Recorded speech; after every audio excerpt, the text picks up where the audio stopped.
O sige pa, send ko sa'yo ulit ha. Thank you. Ay, okay mga madam. Andito na kami. First time ko sa Balisin, excited ako. But sad din kasi wala yung husband ko. Nakakainis, kasama ko si TJ. Tatawa na lang siya. Grabe ang disappointment. First time ko sa Balisin, tapos kasama ko yung TJ. Okay, so eto na. Papunta na kami sa Balisin. Bigyan natatakot ako kasi first time ko sa plane na maliit. Alam niyo guys, matatakotin talaga ako sa plane. So Miss P, anong expectation nyo sa Balisin today? Expectation ko, kakain ako ng marami. Kasi actually ngayon pa lang, nagugutom na ako. Nagugutom na ako. So, in expectation ko, is mainit. But maganda daw. Sobrang ganda daw sa Balisin. Tapos sabi, yung mga villas, may mga villages nila. For example, kung Phuket, sa mukha daw talagang ka nasa Phuket. Yung isa na parang nasa Italy ka, mukha doon talagang nasa Italy ka. So yun, excited ako doon. Okay?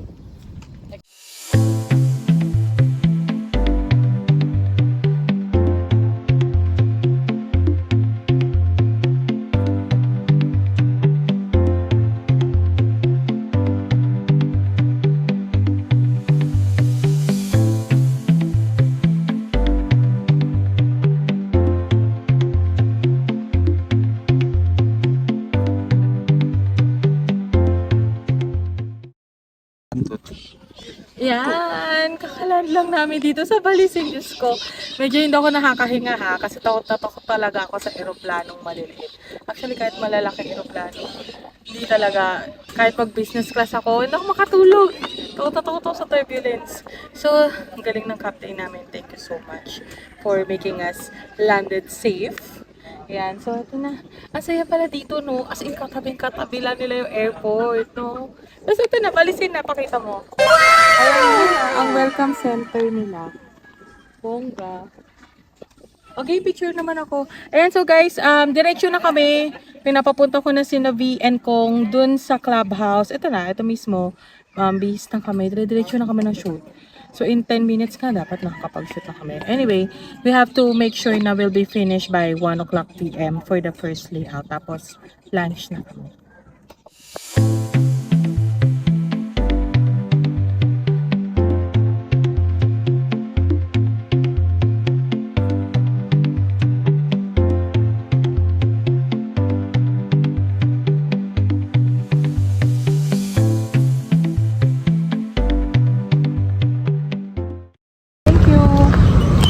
Miss P.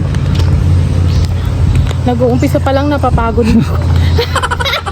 Puro lakad pala. Hiking. Hiking pala dito. Hindi, mainit lang kasi.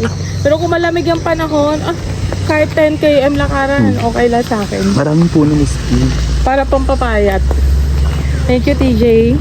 Buti na lang, meron ako shooter today. Thank you, Miss P, for the experience. Of course, you deserve it. Kasi masipag naman si TJ. Yes. Pero gugutumin ko siya ngayon. Kasi mahal daw yung bilihin dito.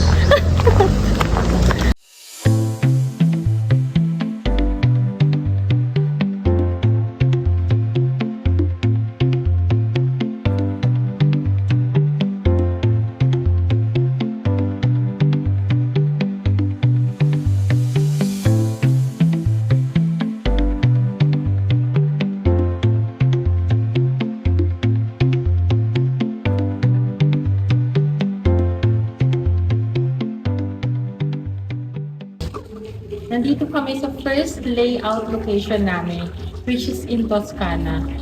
First, venue pa lang, ganda na, no? Grabe, totoo pala. So, parang talagang nasa Europe. Yung mga gamit, yung walls, yung floor, ang ganda. Ang ganda eh. Parang, hindi siya yung tipong parang trying hard maging European style. Ganda. Toscana. Oh, kala mo naman nakapunta Toscana.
Edit mo pa, Tete. Ooh! Yo! Ganda no, ganda. Okay, game. Okay, ang Yun ang puro tawag! Dark green yung go. So, mga 150, nare-retouch na dapat to. Dito tayo. 150 retouch na. Namin. Oo. Very kakain na tayo. Very light, very... 150 retouch, mga 2 o'clock dapat. Ma'am, ilang po minutes yung allotted sa amin, ma'am? Ilang minutes ba kailangan? Okay, ma'am. Okay ka, tayo. 15 minutes. 15. 5. Oh, sige, 15. 5. Okay. Huwag ka nang kumain. Ako kumakain sila. Oo. 15, sige. Ang tatas. So, bukas magsalita.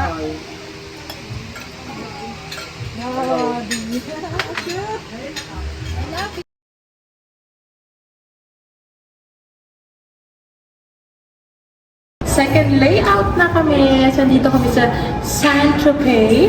Oh, yung unang bigkas ko, Saint-Tropez. So, so Saint-Tropez, dito rin yung room namin. Ang ganda dito. Actually, pagpasok pa lang namin, parang ka talaga nga nasa ibang bansa. Oh, yung feels. So, ngayon, medyo longgong-longgong muna, sweet muna, for Kong and V. So, syempre, binagay din namin dito sa feels nitong Saint-Tropez. So, hopefully, magandahan kayo dun sa magiging result nitong aming cleanup shoot. And napansin ko rin, bagay kay B yung emerald green. Sabi ko nga sa kanya mag-emerald green siya kasi usually nakikita ko, pinopost niya naka-earth tones lang yung damit niya, white, black, ganun lagi. So, bagay sa kanya yung emerald green. Check mo.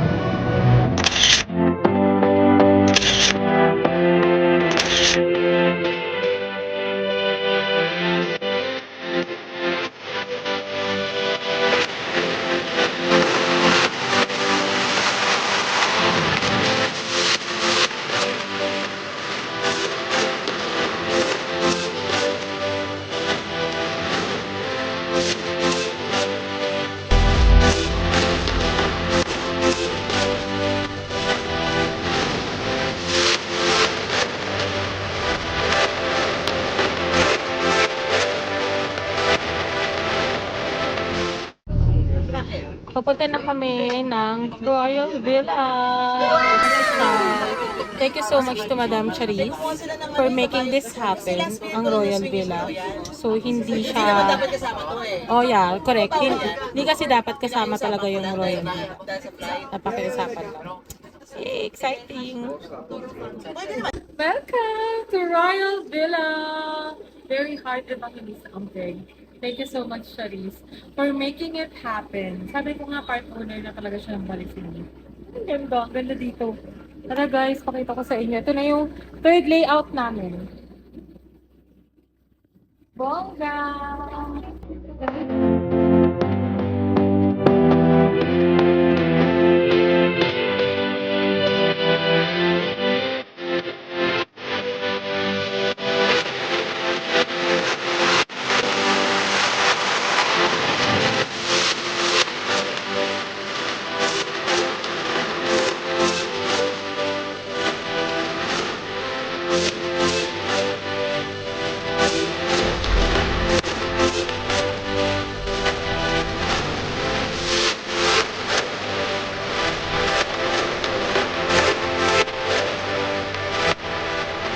How's your first day of prenup shoot? Talaga sinot mo ako ng ang laki-laki ko. Tignan. Ay, hindi naman siya masyadong nakakapagod. In fairness dito kahit mainit. Kasi may mga aircon areas sa Balisay. Ang sarap mag-shoot dito. Kasi bukod sa hindi lahat, no, I mean, hindi siya parang mainstream. Dahil syempre, hindi naman ganun kadami yung kaya mag-shoot dito unless you're a member or guest ka ng member. Yun nga, may coaster kami, which is good. Kasi at least hindi na-delay yung shoot because of coaster. Kasi kung golf cart, ilan lang na pwede masakay. Yun lang, hindi mo hawak yung oras mo. Like for example, bukas, alis na kami agad ng 7 a.m.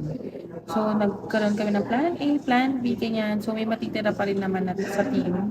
Nakakapag-shoot pa rin sila na half day. But kami, uwi na kami. My gosh, 6 a.m. 6 a.m. kailangan naka-ready na kami. Tapos fly na agad. Well, ganun talaga. At least, di ba, nagawa namin yung shoot. At least, next time, mas aware na kami na kailangan at least 2 nights talaga magstay yung suppliers. Pero syempre, yun nga lang, hindi kasi talaga possible na 2 nights yung suppliers lahat. Syempre, may mga work din eh. So, talaga at least, as much as possible, 1 night. Pero ang hirap pala pag ganun. Yun, so far, okay naman. And ang bait ng mga service staff ng Balisin.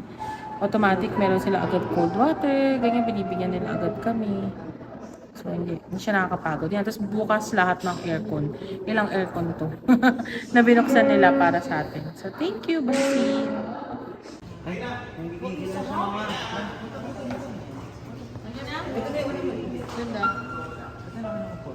Yes lang po. Ibuburahin ko. Makasulat. So guys, tapos na kami dito sa Royal Villa. Punta na kami sa last layout namin, which is Sumbali scene. Good thing game tong dalawa. Sabi ko mag-horse-horse sila. Una, dalawa lang. Ay, isa lang dapat yung horse. Ginawa namin dalawang horse. So, ayan. Galing to. Galing. Excited ka na, Yes! Excited! Gusto ko na makita. Kailan na yan, Miss Pin? Mga may mo na issue, i-post. 1 month before. May pa. Hindi ko na yun mo isa.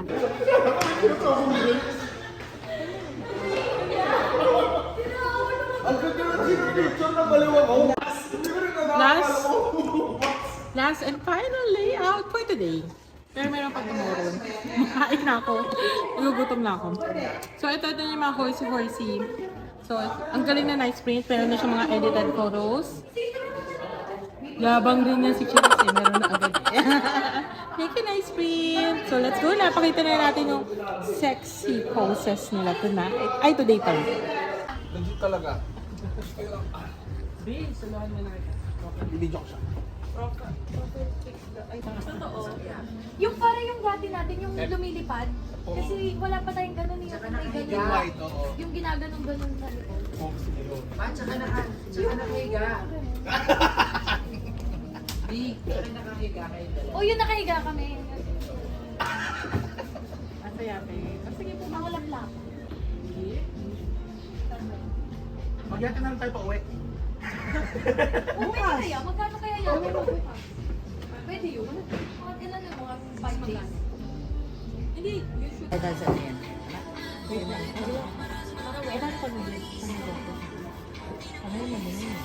Ayaw ka.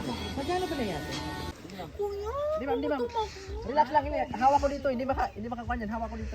Umipiyok na si Kuya sa'yo makinig na. Umipiyok na. Ano, hawak ka ma'am. Pag, ilahin mo kanyan para hindi siya makalakad. Yan. Ilahin mo yan. Release mo. Huwag mo sa ilahin. Yung pagtutumad na. You like? You like? You like? Let's go to mommy, daddy. Let's go. Ay, wait lang. Hindi pa pala tapos. Natatawa ako kay B. Kasi takot siya sa horse. Kasi kung ako rin naman yan, takot din naman ako. Yung sa camel nga dati, nung nag-Dubai kami, ay, Diyos me, Lord. Lahat na ata ng mura nagawa ko. Parehas pala kami ni B, takot sa mga ganyan. And guys, so, eto na yung last layout nga namin today. And, baka tomorrow magyate kami biglaan. Actually, itong horse biglaan lang din. Pinopost ko lang, buti okay naman dun sa couple. So, ayan, sana matuwa kayo and mag-enjoy kayo sa mga BTS namin. Today shoot. Geoff Lagria, ito nga pala aming stylist. Geoff, thank you, dito tayo para mas kita ka. Geoff, thank you so much. Oh, you're welcome. Ang The gaganda pleasure ng is mga always wardrobe. mine. Love Oy, you. thank you. Love you guys. Thank you. Natapos na talaga yung day 1. Eating time na. Dito kami sa Costa del Sol. Ang dami pinupuntahan dito sa Balisin. Ang galing. Ang ganda. Nakakatawa. First time, parang ulit-ulitin lahat. Para magpapamember na ako. Oh! Ayaw mo magkano pa member? Sabihin ko ba? Sabihin ko, 4 million. Dahil sa yun. So, kasama na daw dun yung 50% na parang airfare na free, 50% off. Tapos, meron pang 17 nights. Tama ba? Parang 14 or 17 nights free a year. So, parang kinumpute namin, ROI pa natin 8 years yung sa 4 million. Sulit yun kung malaki yung family. And then yung iba ata, ginagawa yata ang business. I'm not sure kung allowed yun. So, yan. So, ngayon, tara, kain na tayo. Kasi gutom na talaga ako, 8 o'clock na. Bye, guys! Love, love. Thank you. Good night. Good morning, Balisin. Oh my gosh, favorite ko na talaga yung Balisin dito sa Pilipinas. Ang ganda-ganda niya. Ayan, TJO. Ay, paano lang siya paakyat? So, 7 o'clock a.m. yung flight namin. Wake up call kami ng 5 o'clock a.m. Kakalok. Hindi talaga ako morning person, pero syempre, pinipilit ko. Time check, 5:45 a.m. We're waiting for the shuttle to come. Pupunta kami ng Mykonos kasi sabi maganda daw talaga yun. Don't miss it out daw. Tapos kain kami. Tapos silog. Dati gandang-ganda ako sa Boracay, sunset, sunrise. Dito ang ganda. Iba din yung feels kasi tahimik talaga siya.